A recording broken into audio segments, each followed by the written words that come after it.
Office is losing an armored vehicle. Take a look at your screen there.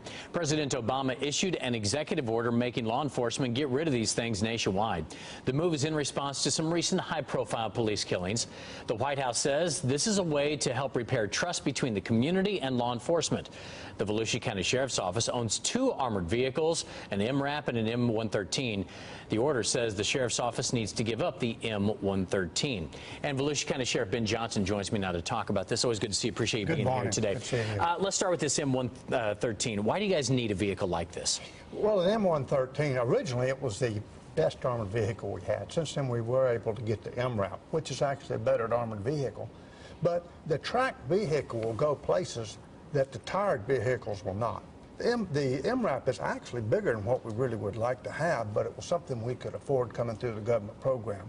But with the tracked vehicle, you can get in the palmettos, the woods. You can go through yards where this other vehicle bogged down or dropped to a septic tank, ditches through ditches. And I think one of the things that seems confusing for a lot of people is a lot of these pieces of equipment, like the M113 and others, were actually sold by the federal government to agencies like yours, right? Because the government had to get rid of these. Now they're coming in and saying, well, you don't need that because we look like a militarized police force. How do you respond to that? Well, one size doesn't fit all to start with. You know, what you need in Washington, D.C., Miami, or maybe, New York, may not be for somewhere like here. But you have to have some kind of equipment to protect your people and the public. You have to have something to be able, in today's society, we have active shootings, we've had school shootings, we've had mall shootings. You have to have equipment to be able to take care of the people, a rescue vehicle, and that's what this is a delivery and rescue vehicle, really. Something you can get into the woods. Several years back, if you remember, over in Lake County, the Lake County deputy sheriff who was killed over in East Lake County. This tracked vehicle, and Orlando had one, Sanford, Seminole County had one, but these were the only vehicles that could get into the woods to go after this individual that had shot and killed this deputy. And you guys have put some money into these things too, right? So this is hitting you financially. How much did you put into these vehicles to rehab them? We have roughly $30,000 in it. We paid $1,500 for it. By the time you put the treads on and all the work, about $30,000.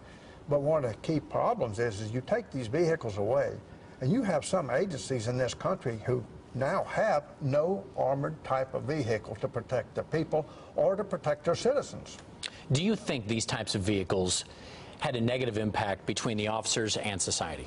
They can. So one of the things you have to do is use them judiciously. Don't throw away the program. Fix the program. They should not be paraded out in time of unrest. You may have them, but keep them back until they're actually needed. Don't put them out there as a show of force. All that can do is inflame them. It's lessons learned. We have to learn that. We have to do it better.